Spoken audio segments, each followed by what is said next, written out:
symbolique, l'investiture du président élu du Gabon, son Excellence Brice Clotaire Oligui Nguema. Un événement rehaussé par la présence distinguée de nombreuses personnalités africaines, dont celle du président de la République, son Excellence le général Mamadi Doumbouya. La participation du président de la République à cette cérémonie solennelle témoigne du profond attachement de la République de Guinée à renforcer les liens de solidarité et de coopération avec les pays frères du continent. En prenant part à cette investiture, le chef de l'État a exprimé la disponibilité constante de la Guinée à accompagner tous les dirigeants africains dans un esprit de partenariat mutuellement bénéfique. Dès son arrivée à la loge officielle accompagné de son épouse, Madame Lauriane Doumbouya, le président de la République, son Excellence le général Mamadi Doumbouya, a été chaleureusement accueilli par ses pairs. Sa position au premier rang et les échanges fraternels qu'il a eus avec le président Brice Clotaire Oligui Nguema, notamment une poignée de main et des accolades, ont fortement marqué les esprits. L'ambiance était empreinte de respect, de fraternité et d'unité africaine.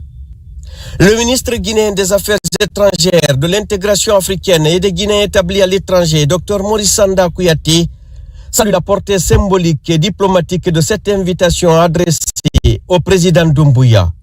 Selon lui, elle illustre la reconnaissance du rôle grandissant de la Guinée sur la scène politique africaine. Il faut d'abord rappeler que c'est sur invitation personnelle de son Excellence, le président de la République gabonaise, Brice Oligui Nguema, à son frère, Dame, général Mamadi Doumbouya, président de la République de Guinée, chef de l'État.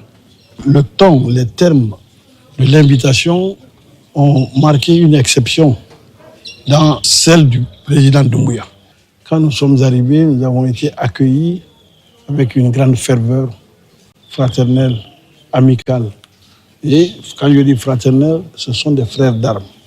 C'est la nouvelle génération d'officiers africains qui sont en train de refonder leur pays.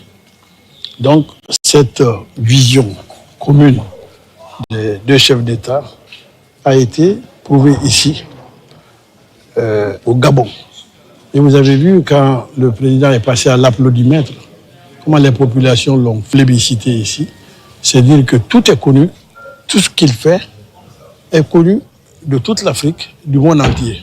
Nous sommes très honorés d'avoir pu répondre à cette invitation et très honorés aussi de l'accueil du peuple gabonais et du président nouvellement élu du Gabon vis-à-vis de la Guinée et de son président.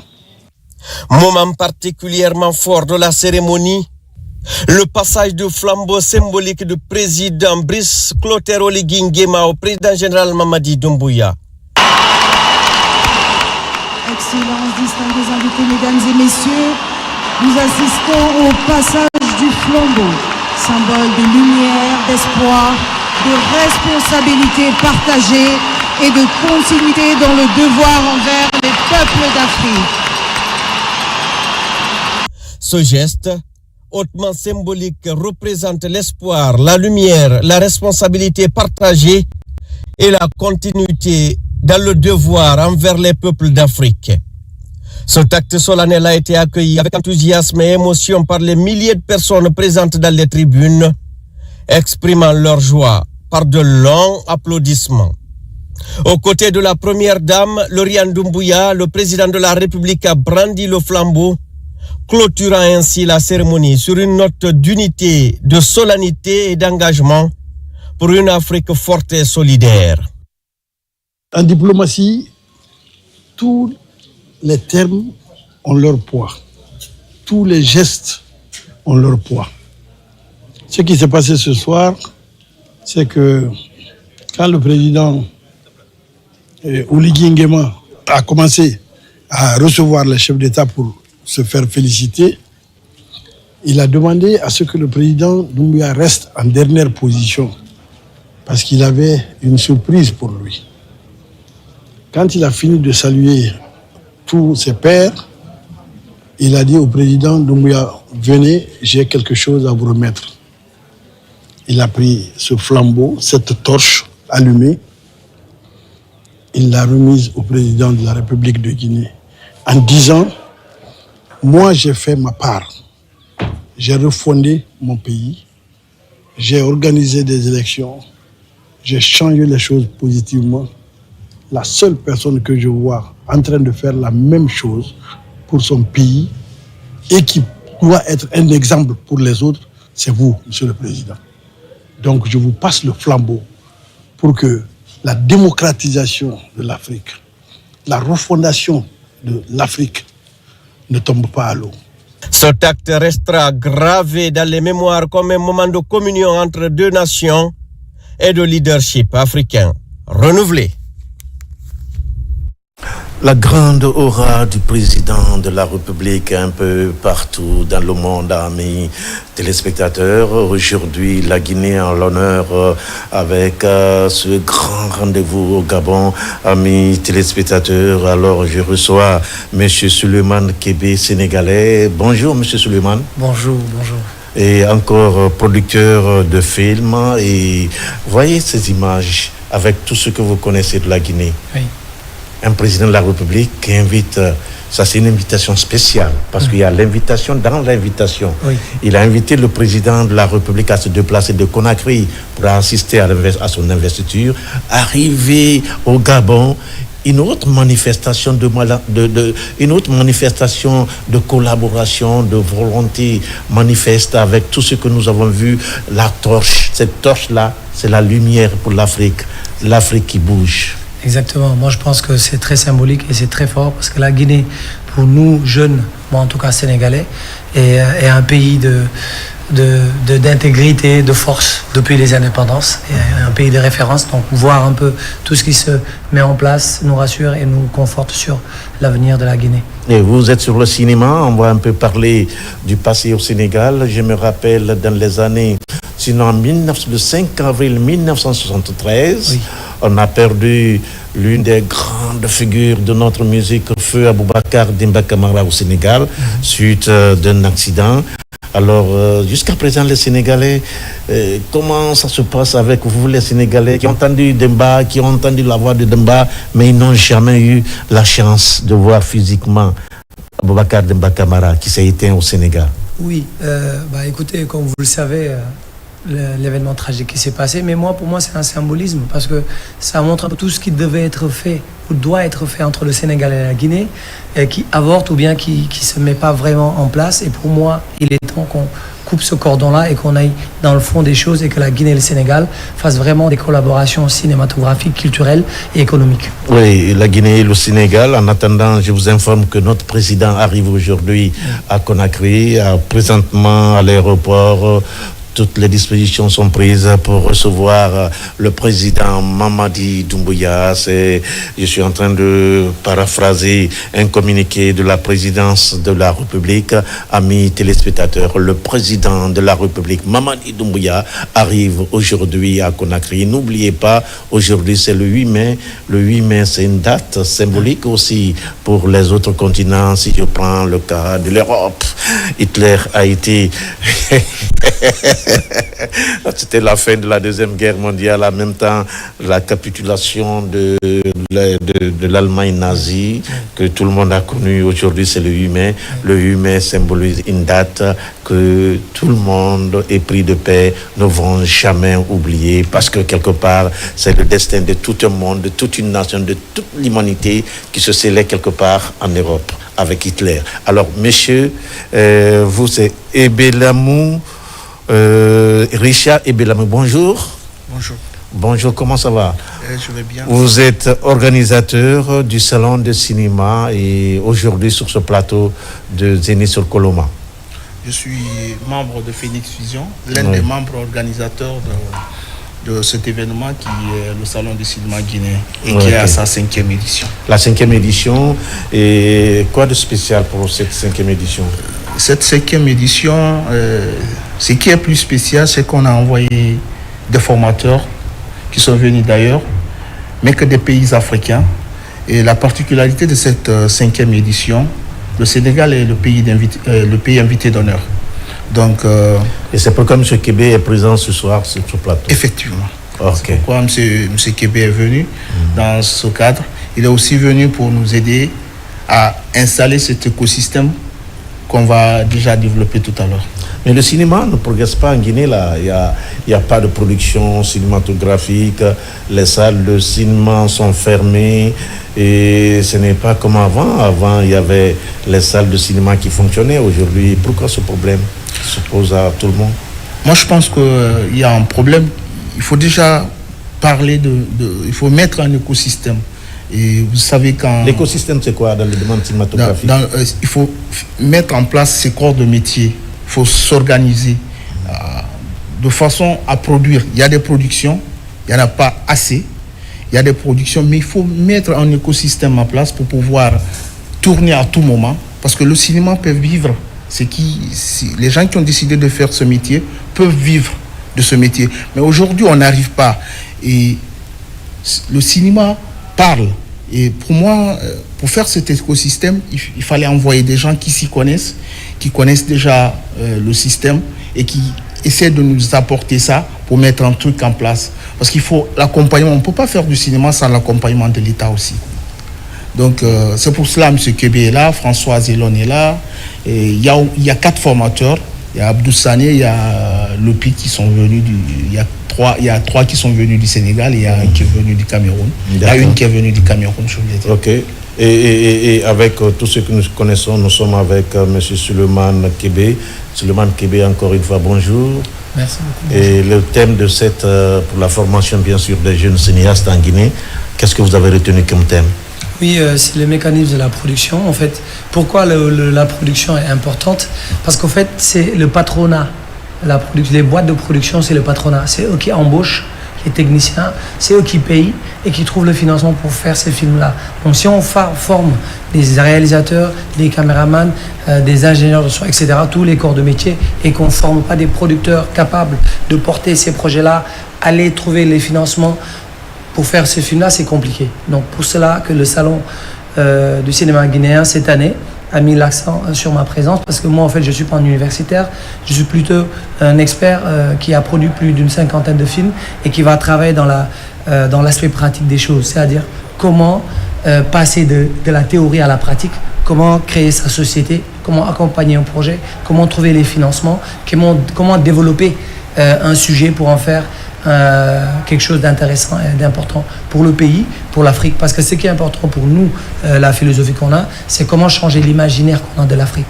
Il est temps qu'on rompt avec ce qu'on montrait avant de l'Afrique, une Afrique faible, malade, misérable, etc. L'Afrique est forte, riche, et donc il est temps que nous portions des messages comme ça à la jeune génération de la Guinée, du Sénégal, pour qu'on ait un cinéma différent. Et pour rebondir un peu sur ce qui se passe dans les cinémas, pourquoi il n'y a pas de salle de cinéma, même s'il y avait des salles de cinéma, on voit un peu les contenus, c'est des films d'ailleurs, américains, français. C'est pour ça que le Salon international de la guinéen travaille à ce qu'on fasse des films guinéens qui vont aller dans les salles de cinéma, que les Guinéens puissent consommer local, qu'il y ait le choix de consommer local ou international. Et donc c'est dans ce sens-là que toutes ces choses-là sont... Est-ce que cela est possible maintenant, parce que les gens ont perdu l'habitude de partir dans les salles de cinéma, hein, de regarder à la télé qui est en train petit à petit, la télé a raflé la place des salles de cinéma. En Afrique, c'est pas seulement en Guinée, c'est un peu partout en Afrique. Oui. Les gens n'ont plus l'habitude. Oui, moi je pense que vous connaissez mieux que moi les audiences. Il y a des audiences pour la télé, pour le cinéma, même pour les plateformes, je ne veux pas les citer. L'idée, c'est que finalement, la ligne est fine maintenant. On ne peut plus dire de cinéma, de télé, parce qu'il y a des films télévisuels qui sortent en salle de cinéma. Il y a des films de cinéma qui finissent à la télé. Finalement, c'est l'audiovisuel qui gagne. Et l'objectif ici, c'est de produire des contenus qui intéressent les Africains. Et en ce sens-là, c'est une réflexion qu'il faut poser sur la table. Comment les Guinéens, les Sénégalais, les Africains vont pouvoir faire des films que les Guinéens et les Africains auront envie d'aller en salle les regarder. Et ça, c'est une mission qu'on a, nous. C'est pour ça qu'on travaille avec ces jeunes-là, pour commencer, pas les formater, mais en tout cas pour les accompagner dans leur expertise, pour les pousser à faire des films intéressants, les Africains. Et je pense que quand on fera ces films-là, les Africains iront les regarder, parce que finalement, on les parlera directement On ne passera pas par les codes étrangers, on passera par les codes africains pour véhiculer les messages qu'on peut. Mais il y a des télévisions réservées pour les longs métrages africains qu'on est en train de voir. Mais jusqu'ici, on n'arrive pas à trouver solution. Pourquoi tout ça? Moi, je pense que, par exemple, je vais parler de la Guinée et je vais rebondir sur l'écosystème. Lorsque vous demandez, par exemple, à Souleymane Kébé de venir faire un film en Guinée et que s'il doit envoyer un directeur de la photographie, un opérateur, un pointeur, un machinot, ainsi de suite, ça lui fait un grand coup. Ça fait que il va pas venir, même s'il a envie, il a l'amour de ce pays, il a envie de partager, il va pas venir. Mais si il trouve qu'en Guinée, il y a des techniciens, il va venir. Il sait que la main d'œuvre y est. Il va venir faire son film ici. Et c'est pourquoi il faut faire en sorte qu'il y ait un écosystème en place qui forme des techniciens. Le Salon du cinéma est dans ce cadre. Et là, nous sommes partis dans ce cadre pour former des jeunes et pour les accompagner, pour faire des films. Parce qu'il faut faire des films. Il faut produire. Il faut produire. Et pour produire, il faut des techniciens, il faut des moyens. Et vous savez mieux que moi que le cinéma vend. C'est mieux vendu. J'en parlais tout de suite avec ce jeune Sénégalais. J'ai dit, dès que moi j'entends Sénégal, c'est une image qui vient à moi quand on a perdu l'une des plus grandes stars de notre musique, Aboubacar Demba Camara à Dakar, parce que quelque part, les années 73, on était petits, on était nés, mais très petits, donc ça marque. Et la culture vend une nation, la culture vend un pays. Donc quand c'est comme ça, et je me dis quelque part, il faut que les gens pensent à avoir ce côté-là pour vendre un pays. Ce n'est pas seulement tel, mais il y a la culture qui est la porte ouverte pour vendre telle ou telle direction, tel ou tel pays. Oui. Moi, ce que je voulais dire par ça, et je pense que là, il faut qu'on le dise, c'est une volonté étatique qui accompagne ça. C'était le problème, et c'est le problème de plusieurs nations africaines. La culture est considérée comme du divertissement. C'est pas que du divertissement. Il y a beaucoup de symbolisme autour de la culture. C'est de l'économie. Quand, par exemple, l'écosystème dont il parle est mis en place, il y aura des dizaines, des vingtaines de films qui vont être faits et il y aura de l'argent qui va être dépensé. Et ces jeunes-là qui vont faire ces films-là, ce sera des jeunes qu'on enlèvera du chômage dont on parle. Parce que le chômage, c'est un fléau africain. Si on crée cet écosystème pour l'audiovisuel, qu'on ne considère pas que comme du divertissement, qu'on finance, qu'on mette un fonds en place. Moi, je vous donne l'exemple typique parce que le Sénégal et la Guinée, c'est des pays frères. Et le Sénégal, il n'y a pas longtemps, on n'avait pas de fonds de promotion pour financer les films. Dès lors que le fonds s'est mis en place, le Sénégal a commencé à produire. Depuis lors, on a produit 200 et quelques films qui ont été faits. Et c'est des milliers de jeunes maintenant qui sont insérés. Des jeunes maintenant sortent des écoles de formation. Ici, il y a une école, l'Institut supérieur des arts de Mauritanie. Mais ils se forment des gens super qualifiés, mais ils sont pas insérés. Ils n'ont pas des opportunités. Je vous informe que en dehors de la télé. Oui, je vous informe que la direction des programmes est occupée par un jeune qui est sorti de cette grande école de notre pays. Donc ça veut dire que quelque part le cinéma ou la formation compte beaucoup pour Exactement. Permettre aux jeunes d'être aux appasions des autres pays. Et qu'aujourd'hui, si toi tu as la chance de faire cette formation avec cette nouvelle génération, je pense que ça va aider le pays. Oui, ça va aider le pays, ça va booster économiquement, comme l'a dit Souleymane Kébé.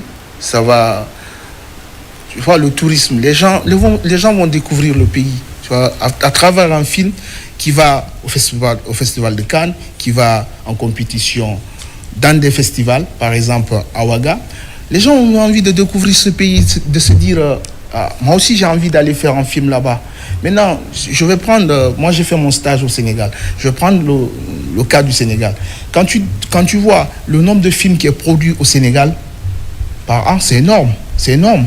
Donc, il faut y penser, mais il faut mettre quelque chose en place. Il faut mettre un fonds en place pour pouvoir accompagner, et de façon institutionnelle et de façon financière. Oui, je vais revenir sur M. Kébé. M. Kébé, il y a beaucoup de films que vous avez, 50 films, vous avez dit, ça c'est trop, c'est beaucoup, mais malheureusement, les films produits par votre maison, je pense que c'est pas connu par les Guinéens. Dès que tu demandes à un Guinéen de film sénégalais, il parle de Ousmane Sembène. Or, ça fait des années. Et en Guinée aussi, c'est la même chose. Je pense à cette première génération des cinéastes guinéens et des cinéastes de notre pays. Je pense à ces gens-là, Ibrahim Khalil Diaré, ces messieurs qui ont fait la fierté du cinéma africain. Mohamed Kamara. Voilà. Alors, pourquoi la même chose on n'arrive pas à produire la même chose maintenant là? Pour vous répondre, pour ne pas vous contredire, moi j'ai produit un film qui s'appelle Banele Adama, qui est totalement tourné en poulard, qui était au Festival de Cannes. Et donc figurez-vous que la Guinée est le deuxième pays qu'il a le plus regardé dans les salles de cinéma. Donc quand j'ai eu les remontées de recettes, j'en parlais à Richard, la Guinée, c'est plus de 2700 personnes ou 3700 personnes qui sont parties en salle pour regarder le film. Parce que c'est en poulard, c'est fait avec les codes africains, et puis ils ont consommé ça. Donc la Guinée, c'est un pays de cinéphiles. C'est un pays des gens vaccinés pour aller au cinéma. Mais pour moi, c'est juste quel genre de film nous leur proposons. Il ne faut pas qu'on leur montre des films qui ne les intéressent pas. Donc je pense que dans ce sens-là, après, il faut le savoir que les Ousmane Sembène, les Djibril Diop, Mambéty, etc., ou même si on vient ici en Guinée, tous les grands noms, il y a encore les Mama Keita, Thierno Souleymane Diallo qui font encore un excellent travail, qui représente la Guinée. Pour moi, c'est inadmissible qu'un pays comme la Guinée, avec tous les décors que vous avez et tous les talents qui sont là, que vous ne produisez pas assez de films. Parce que pour moi, il faut juste une volonté de l'État à les accompagner, et vous allez voir, la Guinée sera au centre de tous les sujets en matière de cinéma. Parce que moi, j'en ai vu la preuve avec Thierno Souleymane Diallo qui est venu au Sénégal se former.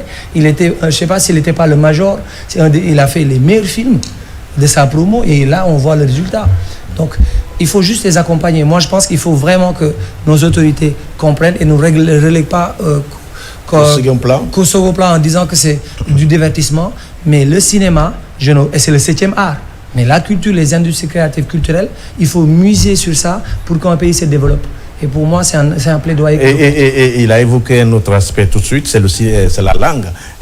Qu'est-ce qu'il faut mettre sur place pour pallier à ce problème de langue? Parce que quelque part, on tape notre poitrine, l'identité culturelle des années 30 à Paris, mais malheureusement, c'est dans les langues étrangères qu'on s'est exprimé pour dire à ces messieurs que nous aussi, on a des grandes civilisations, des grandes cultures. C'est dans la langue française ou dans la langue anglaise qu'on s'est exprimé. Qu'est-ce qu'il faut mettre sur place pour pallier à tous ces problèmes que le cinéma, que les Africains, sur le plan identitaire, puissent résoudre? Qu'est-ce qu'il faut? Vous, les grands cinéastes, vous, les grands spécialistes. Moi, je pense que Souleymane Kébé le disait tantôt, il faut faire des films en langue. Il faut traiter nos sujets à nous. Il faut parler de nos valeurs, parler de nos identités. Si tu fais un film... C'est pas tout le monde qui comprend les langues. Oui. On peut doubler. Si par exemple je fais un film en Pelé, c'est possible de le doubler en Soussou, en Malinké et en Konon, ainsi de suite. Mais déjà, il faut s'identifier. Moi, je regarde des films, j'ai regardé un film japonais, je comprenais pas la langue, mais le film m'attire. Donc il faut déjà faire un truc qui t'attire, voilà. Comment un film peut t'attirer, le message qui passe que tu ne comprends pas? Comment tu peux expliquer ça? Au fait, il faut t'identifier à la chose. Par exemple, quand tu fais un film sur un sujet africain, un sujet guinéen, par exemple, quand tu fais un film sur le Nimba, qui est notre référence, et tu fais sur la déesse, et celui qui est au Fouta, c'est quoi le Nimba? Même s'il ne comprend pas la langue baga, il va vouloir regarder et voir le jeu d'acteur et s'imprégner un tout petit peu. Il va vouloir le traduire en poulard pour savoir qu'est-ce que le message véhiculé veut dire. Ainsi de suite. Est-ce que votre séminaire tient compte à tous ces aspects, à tous ces problèmes pour régler en partie toute cette limitation, toute cette... je ne sais pas comment je peux qualifier, parce que quelque part, quand vous organisez un séminaire, il faut toucher à ces problèmes-là, qu'il ne faut pas négliger. Oui. Ben voilà, c'est pour cela Souleymane est là. Souleymane Kébé, c'est quelqu'un qui est... C'est un grand du cinéma. Moi, c'est quelqu'un de très modeste, mais c'est un grand du cinéma. Le Sénégal, c'est un grand pays. C'est un grand du cinéma africain, c'est même pas que du Sénégal. Souleymane produit un peu partout. Nous, les jeunes que nous sommes, ces jeunes frères que nous sommes, il a accepté d'accompagner le salon du cinéma. Il a à nous accompagner. Et ça a commencé quand? Le salon du cinéma a commencé quand? Le salon du cinéma, les formations ont commencé depuis le 1er de ce mois. Et ça se termine quand? Et le salon, proprement dit, ça commence du 9 au 10. Il y a les panels, les tables rondes, des échanges. C'est quand même un lieu d'échange. Tous ceux qui sont intéressés par... Il y a combien de pays? Il y a le Sénégal qui est déjà un pays invité d'honneur. Oui. Et nous, on n'a pas les moyens d'amener beaucoup de pays. Pour l'instant, on n'a envoyé que le Sénégal et le Cameroun. On n'a pas les moyens. C'est déjà pas mal. Voilà. Donc, les moyens vont venir, certainement. C'est un début. Je ne sais pas si je peux rajouter. Oui, par rapport aux langues, en effet. Mais je tiens aussi à préciser quelque chose. C'est vrai qu'il est temps qu'on fasse des films dans nos langues. Et on le fait déjà d'ailleurs, que ça soit en Guinée ou ailleurs. Mais il faut savoir aussi que le cinéma en langage universel, moi, ma grand-mère qui n'a pas été à l'école, elle regardait les telenovelas. Elle disait, oh, on l'a tué, oh, il l'a frappé. Elle ne comprend pas. Mais c'est les images qui lui parlent. Moi, je pense que les images sont importantes. Maintenant, qu'est-ce qu'on veut véhiculer? C'est important. Si on veut après ratisser plus large, en effet, il y a une possibilité maintenant avec les studios de doublage de doubler dans toutes les langues qu'on veut. Donc pour moi, le message apporté est important. La cible, on verra. Tu parles de novelas. Moi, je me rappelle, il y avait une série en Guinée qui avait fait tellement de bruit. Billy et Bébé, vous vous rappelez? Billy et Bébé, c'est des gens, c'est des troupes de la RTG qui jouaient pour les téléspectateurs guinéens. Mais franchement, même au Mali, partout, on parlait de Billy et Bébé. Mais malheureusement, Bébé est en train de se trouver. Elle est quelque part ici à Conakry. Personne ne s'intéresse à Bébé. Billy, je ne sais pas qu'est-ce qu'il est devenu. Et ils ont même fait un reportage sur Bébé à la télévision nationale. Et voilà des valeurs qu'il faut rechercher pour mettre au devant. Quand même. En effet. Ça, c'est vrai. Mais tonton, c'est ça exactement. C'est parce qu'il n'y a pas un écosystème en place. Si, par exemple, cette dame joue suffisamment dans des films. Il y a des films qui viennent où on a besoin d'une mère. Elle est là pour jouer. Elle interprète des rôles. Elle a ses cachets. Ça la permet de vivre. Donc c'est de là que je parle de l'écosystème. Qu'il faut un écosystème pour que cette industrie bouge. Oui, pour la faire bouger, il faut vraiment installer. Parce que je me rappelle même, elle est en train de vendre le charbon dans un quartier de Conakry, ce qui n'est pas normal. Ce qui est, moi, je me dis quelque part dans un pays sérieux, quand c'est comme ça, je ne sais pas qu'est-ce qu'il faut faire avec tout ce que nous connaissions. Ce n'est même pas elle seulement, les troupes PC, Benda. Toutes ces grandes troupes de la RTG, je ne sais pas qu'est-ce que les gens là sont devenus. Est-ce qu'ils sont en contact avec la direction générale ou pas? Je ne sais pas. De toute façon, moi je pense que c'est des problèmes auxquels il faut penser, M. Kébé. Alors avec tout ce que nous avons aujourd'hui comme talent, comme investissement sur ce plan, et qu'est-ce qu'il faut pour l'avenir, pour éviter de telles choses en Afrique? Ousmane Sembène, qu'est-ce qu'il est devenu? Il est décédé. Il est décédé, oui. Malheureusement. Alors, alors, monsieur l'organisateur, il y a combien de participants chez vous pour ce séminaire? On a envoyé 4 personnes, 3 Sénégalais. Et non, les Guinéens, les jeunes Guinéens. Les participants, une vingtaine de jeunes, je veux dire comme ça, qui sont formés en production, en écriture de court-métrage, et qui sont formés en écriture de série, que Françoise anime, et en assistant réa, que Abdoul Si anime.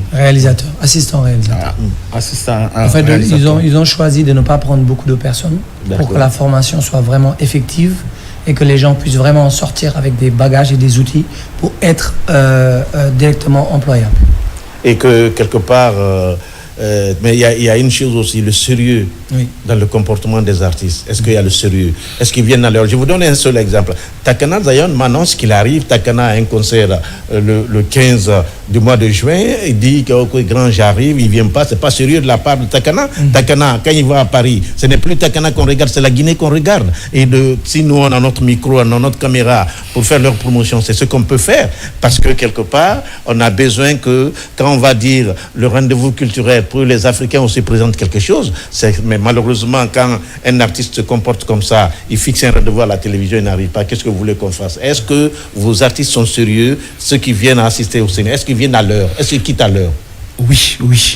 Parce qu'il faut imprimer ça aussi dans le comportement de nos artistes. Oui. Les acteurs pour lesquels vous vous battez, vous travaillez, s'ils ne sont pas sérieux, vous les écartez.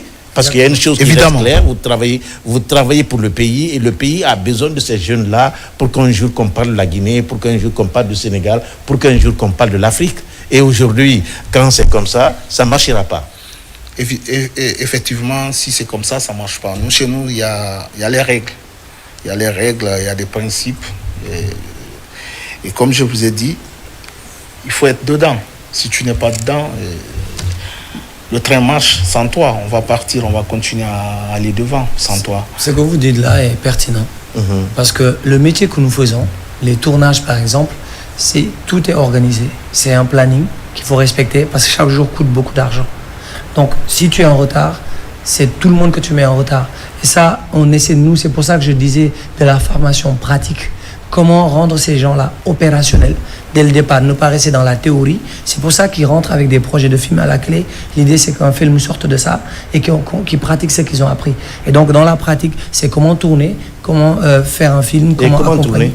Comment tourner, c'est comment choisir un projet, comment porter le projet, comment accompagner l'auteur à quitter d'une idée à un scénario et comment trouver l'argent et voilà, comment faire le film. Mais tous ces aspects-là, il y a la rigueur. Le scénario, c'est quoi? Le scénario, c'est vraiment le film, c'est-à-dire avec les personnages, les déroulés de l'histoire, le traitement de l'histoire, comment ça va se passer du début à la fin. C'est ça le scénario. C'est le film en papier. C'est le film qu'on voit à la télé, mais en papier. On l'a écrit, on couche, et c'est ce scénario qu'on présente aux acteurs, qu'ils apprennent leur texte et qu'ils nous donnent ça en image. Et est-ce que le choix des acteurs dans tel ou dans tel film, le casting, comment vous faites? Oui, ça c'est vraiment un travail artistique avec le réalisateur qui va travailler à choisir ses acteurs dont on fait passer beaucoup de personnes. Soit on pense déjà à des personnes, soit on fait un casting sauvage. On se dit casting aujourd'hui, on cherche une personne. Casting sauvage, c'est quoi? Casting sauvage, c'est tu cibles pas des personnes précises. Tu fais un appel à candidature. Je cherche une personne âgée de 25 à 35 ans, noire, etc., etc. Et les personnes vont venir. Peut-être tu vas trouver la pépite dedans. Des fois, tu fais un casting ciblé. Tu viens, on vous voit à la télé, un animateur. Je dis, moi, je pense à vous pour jouer le rôle d'un ministre de l'Éducation dans mon film. Parce que vous avez la carrure. Donc ça, c'est un casting ciblé. Un ministre, oh là là. Je pense que vous pouvez être un prochain ministre de la Culture. D'accord. Alors, je salue le ministère de la Culture, mesdames et messieurs. Je salue également l'imam Touré de la mosquée de la Minière qui est en train certainement de nous suivre quelque part à Conakry. Et je suis dans l'émission Zénith avec monsieur Ebe Lamou, Richard Ibelamou, organisateur de l'événement Salon du cinéma, 5e édition, et monsieur Suleiman Kébé, producteur de films, il est sénégalais, aujourd'hui dans votre émission Zénith sur Koloman. Et nous allons toujours partir avec votre organisation, le Salon du cinéma. Mais pourquoi le mois de mai vous organisez ce salon? Vous savez qu'il y a la pluie aussi? Oui, on sait. On a un événement, on a les 7 jours du septembre qu'on organise en décembre. Donc on prend un peu de recul pour pouvoir préparer le salon du cinéma qui est... Et vous êtes en contact avec... je te tutoie ou je te vous vois? Oui, tutoie-moi, je te tutoie. Donc tu es en contact avec le directeur général du cinéma? Oui, Amara, le directeur Amara, oui, il était même à la conférence de presse qui se déroulait du côté du centre culturel franco-guinéen tout à l'heure là. Il y est même. Et l'apport de la direction du cinéma? L'apport de la direction est plutôt étatique. ils nous facilitent les choses. Les papyrus, ils nous facilitent. Pour l'instant, c'est ce qu'ils peuvent faire. Et vous n'avez rien suggéré à la direction générale du cinéma? Bien sûr, bien sûr. Qu'est-ce que vous avez suggéré à monsieur le directeur général? On a envie d'envoyer des gens, de prendre des billets d'avion, de prendre des hébergements. C'est pas qu'au directeur général on a demandé à plusieurs personnes. Il y a des partenaires de bonne volonté qui ont bien voulu nous accompagner. Je vais me permettre de citer Koumakan. Allez-y. Koumakan qui a bien voulu nous accompagner cette année. Nous héberger les formations. Non, c'est la seule façon de récompenser les gens qui viennent apporter leur soutien à un mouvement de culture. C'est ce que je dis la culture vend. Il y a eu un moment ici en Guinée, il y a le premier régime qui s'est servi de la culture, Feu Ahmed Sékou Touré, se basait sur la culture et sur le sport. La culture avec les ballets africains, avec le Bembea Jazz national et international, avec tout ce que vous avez connu comme culture dans notre pays, c'est grâce à ces grands talents de notre pays que le régime de Feu Ahmed Sékou Touré a pu résister parce que n'oubliez pas que la politique c'est aussi la culture. Parce que quelque part, si ce n'était pas ces grands artistes, si ce n'était pas ces hommes de talent, c'est pas facile pour la politique de résister, parce que quelque part ça amuse la génération, ça amuse les jeunes, ça intéresse les jeunes un peu partout dans le monde. Quand il y a une équipe qui gagne, c'est tout le peuple qui ressent. Donc quelque part c'est une politique aussi de sa manière. Exactement. Donc quand je parle de la culture qui vend l'image d'un pays, voilà des aspects qu'il faut pas oublier. Et n'oubliez pas que encore ici en Guinée, à un moment, c'est la culture qui payait les artistes, les fonctionnaires guinéens. Nkrumah a donné 10 000 livres sterling, 10 millions de livres sterling à monsieur le feu président Ahmed Sékou Touré qui entretenait les ambassades et les fonctionnaires. Et vous avez Nkrumah même à terminer sa vie en Guinée. Tout ça, ça compte. C'est grâce à la culture que cela a été possible. Je vous informe que les ballets africains de Guinée sont l'œuvre de feu Fodeba Keïta, ce grand monsieur de la culture. Alors, le Sénégal, un pays de culture, monsieur Souleymane Kébé. Alors, tout ce que nous disons, je te parle de ces grands artistes, je te parle de ces grandes organisations à choses au Sénégal. Et qu'est-ce que vous voyez en Guinée qu'on peut exploiter pour que la Guinée essaie de vendre son image à l'international? Écoutez, moi, c'est la première fois que je viens à Conakry. Je disais à Richard que j'ai fait, moi, 24 capitales africaines. Et je lui disais hier que la Guinée n'a rien à envier aux autres capitales. Moi, je lui dis, pour quelqu'un qui a beaucoup voyagé, c'est une belle ville. Le transport est fluide, les routes sont bonnes, les gens sont accueillants. Pour moi, la Guinée doit pouvoir être présent partout dans le monde. On doit pouvoir parler de la Guinée. Il faut pas, quand on parle de l'Afrique, on doit dire Guinée d'abord. Parce que la Guinée est un beau pays. Et pour ça, moi je vois le Rwanda qui paye le Paris Saint-Germain, visite Rwanda des milliards de francs CFA. Alors que, par exemple, si la Guinée met 1 milliard de francs CFA ou 2 milliards pour aider, c'est une 50aine de films qui vont être faits, qui vont faire le tour du monde. Et partout où on va inviter ces films, on va voir la Guinée, découvrir les Guinéens, et les gens vont parler de la Guinée. La Guinée va être au centre du monde pendant ces moments-là. Pour moi, il n'y a pas un meilleur moyen d'accompagner la culture, comme vous le dites, comme vecteur diplomatique et culturel. Et je vais vous donner l'exemple des Américains. Les Américains, avec leurs films qu'ils font, ils utilisent soft power. Dans tous les films américains, nous pensons que c'est les plus forts, c'est les plus robustes, c'est les plus guerriers, parce qu'ils nous ont inculqué ça dans notre imaginaire à travers leurs films. Donc il est temps que les Guinéens fassent des films pour inculquer une image qu'elles veulent véhiculer au sein du pays et en dehors du pays dans les films. Et il faut financer les boîtes de production pour qu'ils produisent des films, et que maintenant, non seulement c'est le côté culturel et diplomatique de la Guinée, mais aussi c'est l'employabilité des jeunes. C'est les jeunes qui vont travailler, et il y a l'insertion. Les gens de l'école parlaient, ils vont venir à la télé, mais d'autres iront faire du cinéma, etc. Et puis c'est comme ça qu'un pays peut se développer avec la culture. Avec la culture, et alors avec tout ce que tu viens d'évoquer pour notre pays, la Guinée, Et les Sénégalais aujourd'hui, on parle de la refondation de notre pays, la Guinée, parce qu'on tire vers la fin de cette émission. Comment les Sénégalais jugent aujourd'hui la Guinée par rapport à hier? Moi, en fait, j'ai beaucoup d'amis guinéens. En fait, quand je suis venu ici... C'est la première fois de venir en Guinée? C'est la première fois que je viens ici. Avant que tu ne viennes, quelle est l'image que tu as donnée à la Guinée? Bon, honnêtement, moi, je disais toujours que c'est des grands footballeurs. Je connaissais que... Parce que la Guinée, quand même s'ils ne poussent pas jusqu'au bout, toujours techniquement, je disais, et même mes amis au Sénégal, quand on joue au foot, le numéro 10, c'est des Guinéens. Parce que c'est les plus techniques. Et donc, c'est cette image-là que je gardais aussi. J'aime beaucoup la nourriture de la Guinée. Bon, comme on dit, quand on voyage, c'est aussi du tourisme culinaire, culturel, etc. Et voilà, moi, c'est ce que je garde. Et là, je découvre que la Guinée, c'est bien plus que ça. La Guinée, c'est un pays d'intellectuels, un pays de savants, un grand pays. Et pour moi, donc, en tant que Sénégalais, voir l'état du cinéma guinéen m'a un peu interloqué. Et je me dis que quand même, il faut que nos autorités fassent un pas pour comprendre qu'avec un appui pour le secteur. Au Sénégal, et l'état du cinéma sénégalais, comment ça se passe? Actuellement, nous avons un fonds, et c'est grâce à ce fonds-là que je suis là. Moi, je n'ai rien de plus que Richard ou Thierno Souleymane Diallo, mais grâce à ce fonds-là, j'arrive à produire des films. Et donc, je prends la lumière et je produis plus de films qu'eux, alors qu'on a le même intellect.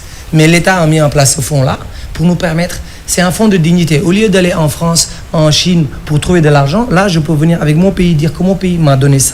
Mon pays me fait confiance. Rajouter un peu d'argent pour qu'on fasse un film. Donc, quand je vais voir les Européens et les autres, je les regarde en face parce que mon pays m'a appuyé d'abord. Donc, il faut que le pays croie en ses talents, nous épaule, nous aide pour qu'on puisse être fort ailleurs. Et donc, le Sénégal a réussi à faire ça avec le fonds et puis nous accompagne. Et c'est pour ça qu'au Sénégal, maintenant, au dernier FESPACO, le Sénégal avait 23 films. Et ces 23 films, ça a été fait totalement au Sénégal, avec des Sénégalais à 95%. Donc pour moi, c'est ça la force. Et la Guinée avait combien de films? Il y avait des films d'école. Deux films d'école. Deux films d'école. Deux films? Trois films. Trois films qui sont sortis de Sagousita, qui sont sortis ici. Quatre films. Par rapport à combien? Par rapport à 23. Non, mais c'est des films d'école. C'est même pas...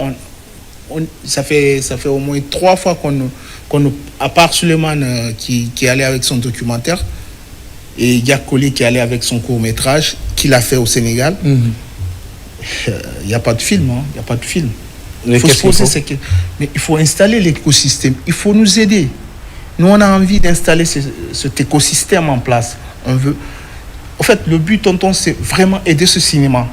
Ce cinéma. Moi, j'ai fait mon stage sur un film où il y avait plus de 100 techniciens. Vous imaginez 100 techniciens, vous allez à Kindia pour tourner. Vous allez occuper les hôtels. Vous allez manger dans les restaurants. Bien sûr. C'est de l'argent qui rentre. Oui. Il faut y penser. Il faut que le ministère de la Culture pense à ça. Il faut qu'il aide le NACIG à mettre le FODIC en place. Et moi, je sais pas comment notre ministère de la Culture fonctionne. Je ne me suis jamais intéressé. Et ça ne m'a pas intéressé parce que moi, je me disais quelque part que toujours, quand il y a un ministre, autour de ce ministre, c'est un clan qui se forme. Et que non. Bill de Sam, je suis l'un des messieurs. On a eu cette chance-là de montrer ces jeunes à la télévision, ainsi dans l'émission Découverte. Je me suis dit, oh, mais il faut pas te voir ton petit Bill de Sam. Je n'irai jamais voir un ministre parce qu'il y a ceci, il y a cela. Moi, je sais que quand ça fonctionne bien, tu n'as même pas besoin de m'appeler. Je viens, mais quand je sais que ce n'est pas ça, ça ne m'intéresse pas. Et le ministère de la Culture, bravo, mais moi, c'est pas mon affaire. Tonton, je vais rebondir sur ça. Il y a Souleymane qui disait ça à quelqu'un hier, je tais le nom. Et ce monsieur disait, les jeunes, vous devez venir vers nous. Vous devez venir vers nous pour nous dire ce que vous avez besoin. Non, tu es en train de voir ce qu'on est en train de faire. Et je profite de l'occasion pour dire paix à l'âme du président de Phoenix, qui était Mohamed, qui est décédé le 5 décembre passé, et qui a mis en place, qui a mis en place tout cet écosystème. Il faut déjà venir vers ces jeunes qui ont envie. Nous, on a envie. Nous, on a envie de mettre quelque chose en place. Amener Souleymane Kébé en Guinée demande des moyens. Et demande de la diplomatie pour l'amener en Guinée. Et la volonté est là. Et maintenant, toi, tu vois, toi peut-être tu as démarché plusieurs fois pour le voir, impossible. Lui, nous, on a su l'amener. Mais Viens, apporte-nous ce que tu peux faire. Aide-nous à enrichir ce qu'on veut faire. Aide-nous à installer cet écosystème et à pouvoir aider nos jeunes frères. C'est pas que moi, je ne vois pas que Richard, je ne vois pas que Hadja et Omar. Il y a beaucoup de personnes qui peuvent vivre de ce métier. Bien sûr. Donc, il faut quand vraiment c'est pas encouragé, exactement. Quand c'est pas encouragé, c'est pas facile parce que quelque part, moi je pense tout ce que nous sommes en train de faire, c'est le résultat qui compte. Ouais. Et il y a 30 ans, je suis animateur d'une émission à la télévision guinéenne. Et aujourd'hui, on parle de Takana, on parle de Likamano, on parle de tous ces artistes qui sont sur le marché national et sur le marché international. C'est grâce à cette émission de la télévision nationale Découverte qui a eu l'honneur et la chance de partir dénicher ces garçons-là pour leur mettre au devant de la scène. Aujourd'hui, quand j'appelle quelqu'un, tu ne réponds pas à l'appel, je n'ai pas besoin de ton appel, je n'ai pas besoin de toi, parce que quelque part, Dieu merci, Dieu m'a donné ce qu'il m'a donné et le reste là, ça ne m'intéresse pas. Il faut avoir la personnalité quand tu es avec les artistes surtout, parce que quelque part, les artistes sont les artistes, ils sont ceux qui... On ne peut rien contre ça. Non, c'est une réalité. Mais quand tu as ta personnalité, personne ne peut quelque chose contre ça. Alors nous allons toujours continuer notre émission, amis téléspectateurs. J'ai sur ce plateau Suleiman Kébé, producteur de films, c'est un Sénégalais. Il est venu dans le cadre de la 5e édition du cinéma de notre pays, invité par l'organisateur qui s'appelle Richard Ebelamou. Richard Ebelamou, c'est ça. Ebelamou, c'est pas facile de prononcer les noms. Et aujourd'hui, sur ce plateau, nous allons alors partir avec tout ce que vous avez fait pour mener à bien cette grande rencontre internationale, parce que ça c'est une rencontre internationale. De fait, déjà, tu as déplacé 2 de l'étranger qui assistent à l'événement. Alors, et avec tout ce que la clôture, ça va être quand la clôture de l'événement? L'événement commence demain. Demain 9. 9 au CCV, au Centre culturel, à 9h. Et ça va se poursuivre jusqu'au 10. Mais après, les formations vont continuer. Et nous, on va continuer à peaufiner et à travailler avec Suleiman Kébé, qui doit partir très bientôt pour le Festival de Cannes, mais qui va continuer à travailler avec nous en amont pour pouvoir installer cet écosystème, pour pouvoir commencer à produire. J'allais tantôt vous dire, on a écrit des courts-métrages. Okay. Et ces courts-métrages, on a discuté avec le directeur de l'ONACI, comme tu le demandais. Et je lui ai demandé d'envoyer des gens qui peuvent produire, qui peuvent mettre de l'argent. On ne veut pas assez d'argent, mais qui peuvent nous permettre d'envoyer des techniciens auprès desquels des jeunes Guinéens vont apprendre. Okay. Ils vont carrément léguer leur savoir à ces jeunes Guinéens. Okay. C'est une transmission. D'accord. Donc, et ces courts-métrages, j'ai envie qu'ils aillent en compétition dans des festivals.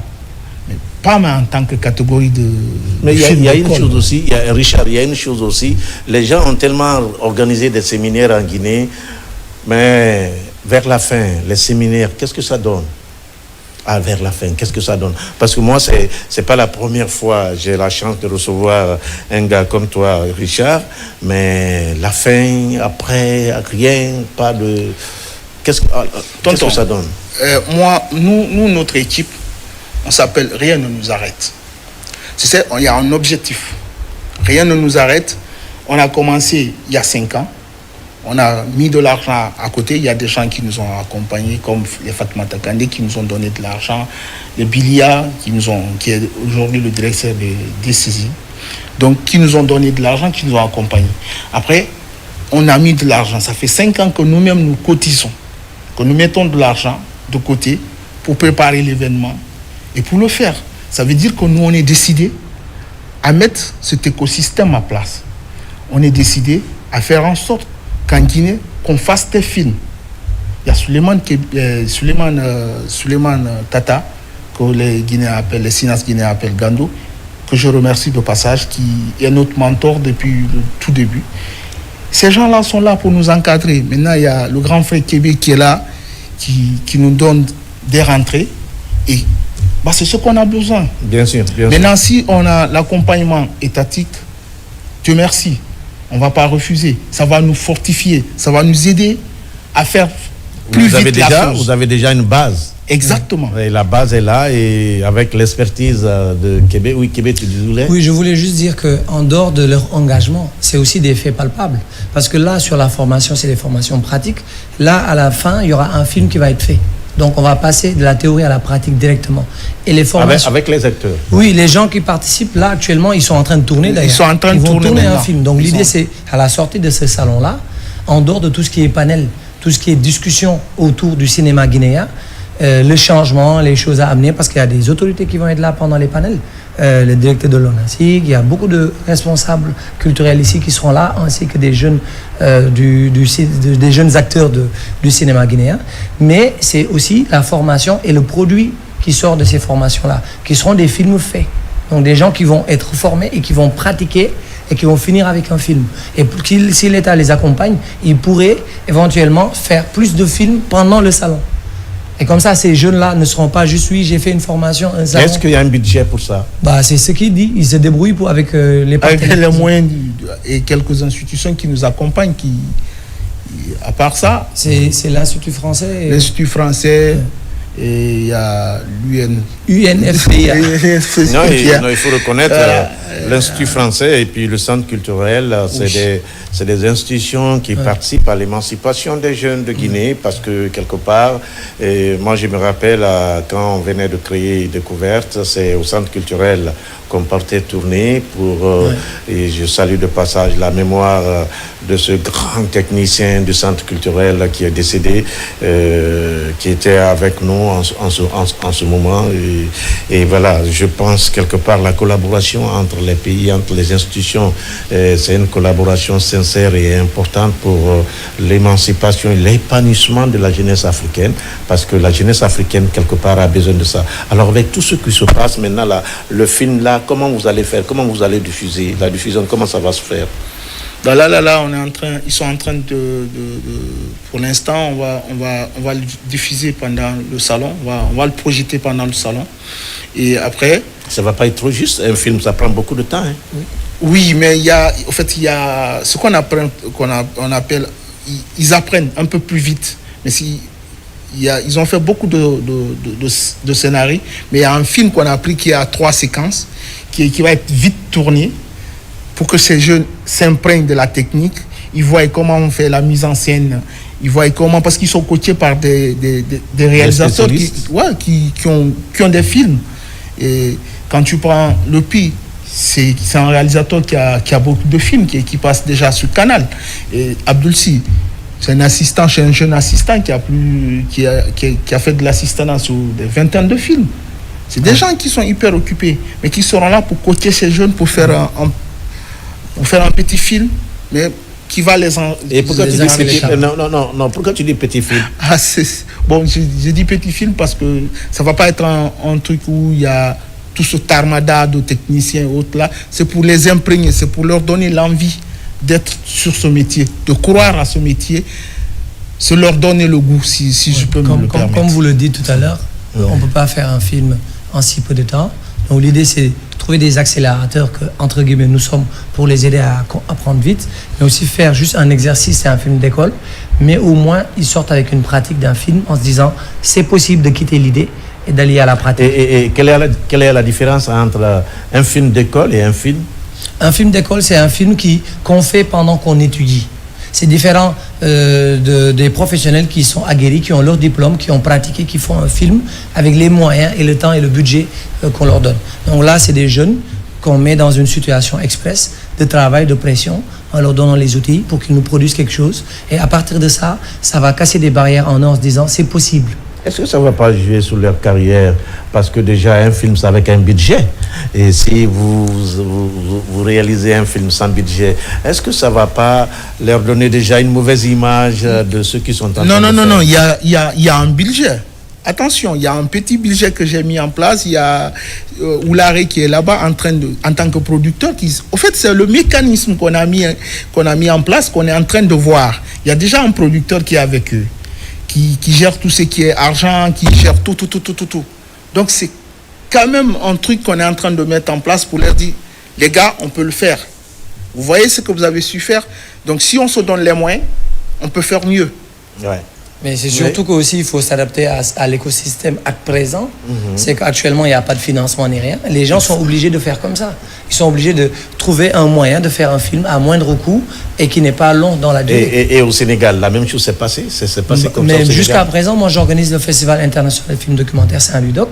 Et pendant une semaine, on a formé des jeunes. Ça s'appelle Pocket Doc. C'est des films faits avec des téléphones où des jeunes, pour la première fois, ont fait un film en 2 jours. Mais là, c'est juste pour leur permettre. Il n'est pas forcément obligatoire d'attendre d'avoir 1 milliard de francs guinéens pour faire un film. Pour avoir tous les éléments. Voilà, il faut débuter par quelque chose, il ne faut pas avoir peur d'y aller, d'essayer, jusqu'à ce que l'État vienne nous retrouver. Parce que si on attendait que l'État...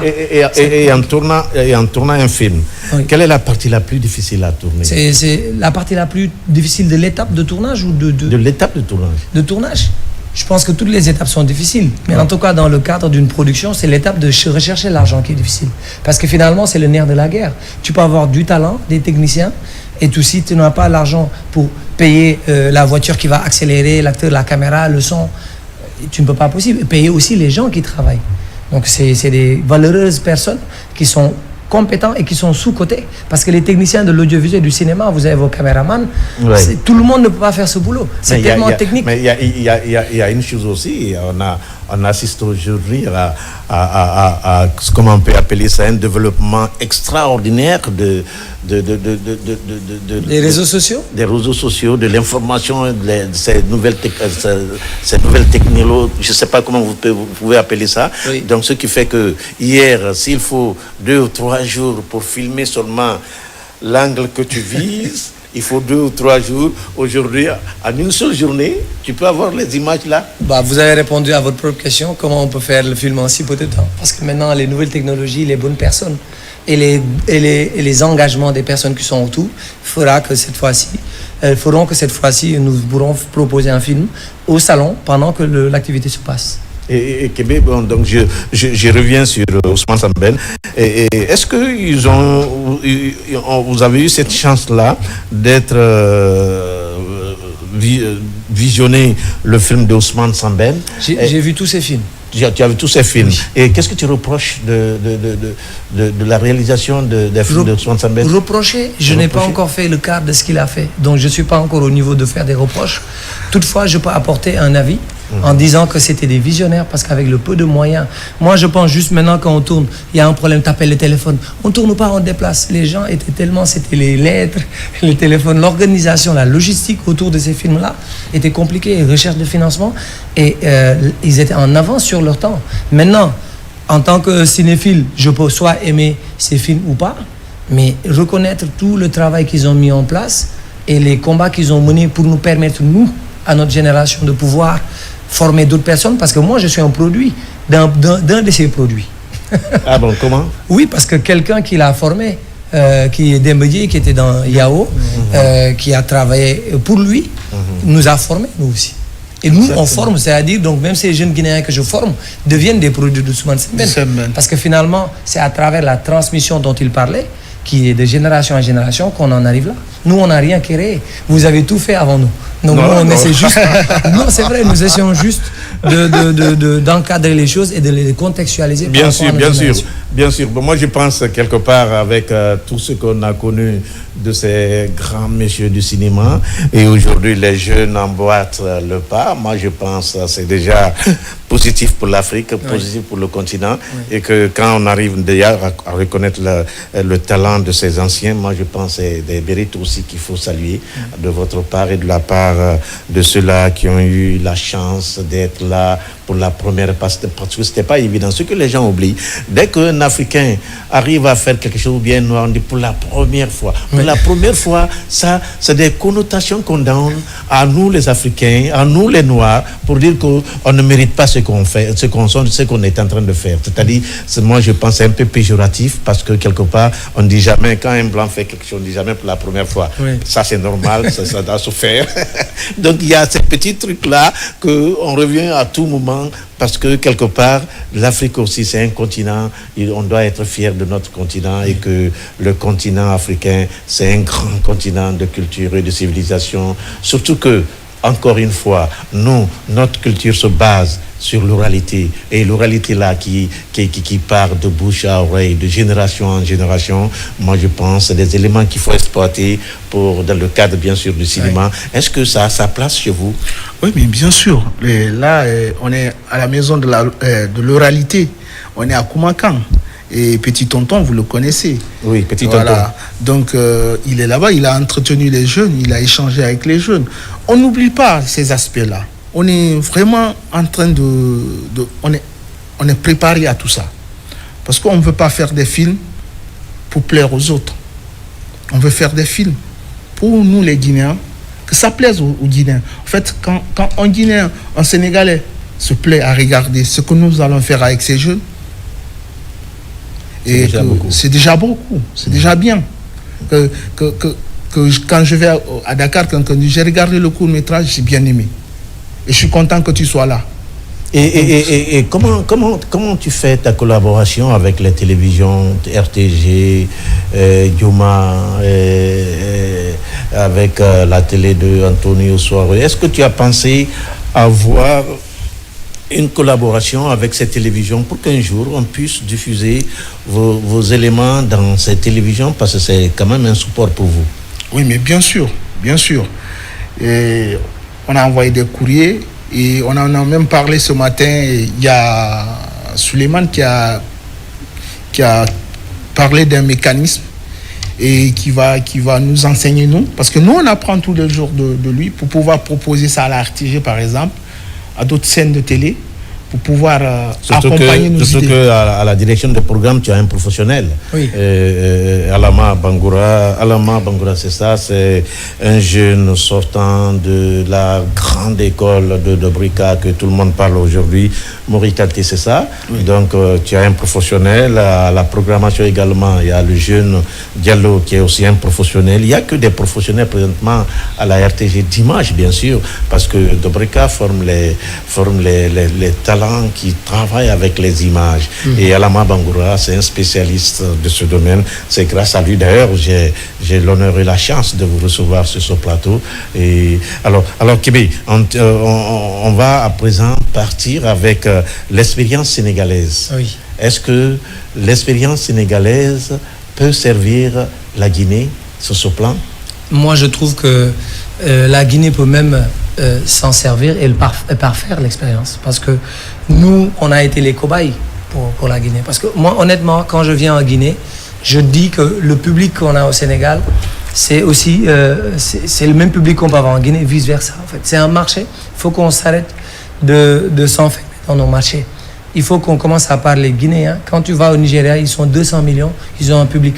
Il faut qu'on essaie, dans l'écosystème dont tu parles, qu'on essaie d'avoir un public donc guinéen, sénégalais, malien, etc., qui vont pouvoir consommer les mêmes choses, avoir les mêmes repères, parce que finalement, quand je disais que le Sénégal et le Mali étaient un seul pays avec la fédération du Mali, quand je vois tous les Guinéens qui sont au Sénégal et tous les Sénégalais qui sont en Guinée, et voilà, les similitudes dans nos cultures, on peut vraiment avoir un seul marché. Et l'expérience du Sénégal a fait que nous, on n'avait pas de fonds jusqu'en 2014. Moi, j'ai commencé à produire avant. Et je galérais vraiment, j'avais du mal à exister. Moi, je suis juriste de formation. Et mon père, il me disait, va travailler dans le droit. Tu auras un travail stable. Ce que tu fais là, ce n'est pas un métier. Regarde, tu n'arrives même pas à t'en sortir. Et finalement, c'est un métier. Parce que pendant cette période-là, j'allais enseigner dans les autres universités d'autres pays pour donner mon expertise. Parce que c'est une expertise. Mais je n'avais pas où l'appliquer. Et donc, dès lors que le fonds est arrivé, parce qu'il faut que... Tout à l'heure, vous avez posé une question à Richard. Comment mettre en place cet écosystème-là? Il faut commencer à créer un fonds pour le cinéma. Parce que ce qu'on croit, même si le cinéma fait partie de la culture, le cinéma regroupe toutes les cultures au sein du cinéma. Moi, quand je fais un film, je dois payer des droits à la musique. Soit c'est une musique originale que je fais et je compose, je paye un compositeur pour qu'il fasse la musique, ou bien j'achète les droits à des musiciens pour des musiques existantes. Je vais aller dans les tableaux, dans les décors, il faut des tableaux et autres. C'est des artistes plasticiens avec qui je travaille qui ont leurs œuvres et qui nous donnent leurs œuvres qu'on loue ou qu'on paye. Il y a beaucoup, la danse. Des fois, tu utilises il y a des films où il y a des danseurs, etc. Tout ça, c'est des chorégraphes qui composent. Il y a tous les corps de métier qu'on regroupe dans le cinéma. Donc, aider aussi le cinéma, c'est aider tous ces corps de métier-là parce qu'on travaille avec eux directement. On ne peut pas faire sans eux. Donc, il faut qu'on comprenne que actuellement, il faut que l'État mette en place un système pour accompagner ces producteurs-là. Si on les accompagne, eux-là, ils vont pouvoir recruter des personnes dans leur société, produire des films, embaucher des jeunes. Et donc, ça va créer, pour l'économie de la Guinée, beaucoup d'entrées d'argent et d'occupation de ces jeunes-là. Et puis, après, la culture va vivre. Donc, l'écosystème va se mettre par un fonds, après une procédure. Vous parlez tout à l'heure, vous, en tant qu'homme public, que vous n'allez pas aller dans les ministères parce qu'il y a des clans qui se forment. Pourquoi les clans se forment autour des ministères? Parce qu'il n'y a pas des process mis en place. La nature a horreur du vide. Quand il n'y a pas des process, tout le monde va venir, c'est je connais tel. Quand il y a un fonds, un appel à projet, venez en janvier ou en juin pour déposer vos projets, on va étudier. Un process, les gens sauront où passer pour avoir un financement ou pas. Mais quand tu ne sais pas, c'est là où tu vas toquer à gauche, à droite. Certains vont être aidés, d'autres vont être lésés. Et c'est la frustration et ça crée de la jalousie. Et ça va entériner un peu la faillite qui nous concerne. Donc, un fonds, un accompagnement, des films accompagnés. Et puis après, un audit pour contrôler que l'argent va à la bonne personne. Et puis, ça va arriver. Quand les financements vont arriver, les films vont se faire. Les moments dont vous parlez là, au Sénégal, il y a des acteurs qui tombent malades. On fait des quêtes pour les soigner. C'est dommage parce que de leur vécu, quand ils travaillaient, il n'y avait pas un statut de l'artiste vraiment ou du technicien qui lui permettait de payer aux impôts, de payer pour sa retraite et pour son assurance. Donc, créer cet écosystème-là, ça fait que les professionnels qui vont être dans le milieu pourront verser leur retraite, pourront verser leur assurance. Quand ils vont tomber malades, ils pourront se soigner eux-mêmes avec dignité. Ouais. Donc voilà, c'est ça l'écosystème dont Richard parlait. Suleiman Kébé, producteur de films sénégalais, amis auditeurs. Alors, on va clôturer cette émission. Avant de clôturer cette émission, vous savez, il y a un film qui a marqué l'humanité tout entière. Vous avez entendu Titanic? Oui. Titanic, un film de 1997. L'événement a eu lieu avant 1997, c'était, je pense, en 1921. Un homme riche qui a voulu mettre, c'était un banquier, qui a voulu mettre son argent dans les projets. Et le projet qu'il avait, Titanic faisait partie. Titanic, c'était le deuxième bateau. Il avait prévu 2 bateaux de ce genre. Titanic, c'était le premier. Au moment de l'essai, Titanic a coulé. Il y a un réalisateur qui a profité, il a tourné un film. Oui. Alors un film comme ça, est-ce que vous les Africains, réalisateurs, les cinéastes africains, vous pouvez penser à une réalisation comme ça, à un film comme ça un jour en Afrique? Moi je pense que vous avez déjà des exemples de films qui se font avec des explosions, des tempêtes. Quand vous voyez la pirogue de Moussa Touré ou un Touré en pleine mer où il y avait des vagues qui envahissaient, les effets spéciaux ne nous sont plus inconnus. Est-ce que vous savez que moi sur Banel et Adama, le film qu'on a fait, il y avait une tempête qu'on a créée en VFX en studio. Celui qui s'occupait de ça, c'était un Malien qui a grandi au Mali et qui est parti en France, continue ses études et qui travaille pour eux et qui fait tous les effets spéciaux qu'on voit dans les grands films français. Donc ça veut dire que c'est pour ça que je disais tout dépend de la volonté étatique à accompagner les professionnels. Si on nous met dans les conditions... Tu veux me dire que le réalisateur de Titanic, c'est un Malien? Non, je veux juste dire... Non, le réalisateur de Titanic, c'est pas un Malien. Je voulais juste dire par là que ce qu'ils ont fait dans Titanic, c'est les effets spéciaux. C'est encadrer un tournage, mettre les personnes qu'il faut pour le faire. Moi, avant, quand j'ai débuté, j'avais du mal à dire comment ils font pour tirer et que ça fasse des trous et le sang. Mais moi, j'ai produit Sira d'Apolline Traoré, où il y a des terroristes, des explosions, des gens qu'on tue, des têtes qui explosent. Et moi, avant, je regardais ça à la télé, mais maintenant, je touche ça du doigt. Parce que j'ai acquis l'expertise pour faire ça. Et donc, c'est pour ça que je dis, rien ne nous empêche de faire ça, parce qu'on a les talents chez nous. Il faut juste qu'on nous forme et qu'on nous donne les moyens. Vous allez voir, on va faire mieux que Titanic. La voie du changement est en marche. Il ne faut pas que ça soit juste une vision des jeunes, il faut que ça soit une vision étatique des jeunes, de tout le monde, pour qu'on y arrive. Richard? Bon, comme il a dit, le changement, la voie du développement, c'est le CNRD est dans ce sens, donc il faut accompagner. La refondation. La refondation, effectivement. Donc il faut penser à nous les artistes, il faut penser aux sciences. Pour cette refondation, il faut penser à nous autres aussi. N'est-ce pas? Oui. Et tu crois à la jeunesse guinéenne? J'y crois fermement. Sinon, je pouvais partir vivre ailleurs, comme les autres, comme tout le monde. Ouais. Mais je crois qu'ici, on peut faire du cinéma et ensemble, on va le faire. Ok. Alors, le dernier mot, Kébé? Je pense que son dernier mot, c'est vive l'Afrique, vive la Guinée. Et vraiment, croyez en vous, parce que nous, on vous regarde avec des étoiles dans les yeux. Et je trouve que vous ne vous rendez pas compte de tout ce que vous avez. Mettez-la en valeur. Voilà. Amis téléspectateurs, votre émission Zénith de ce matin pratiquement terminée.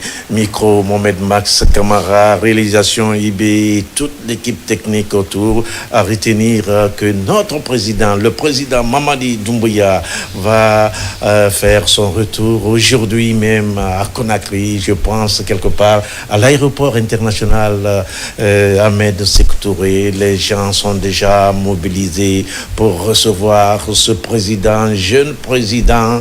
Amis, vous avez vu les images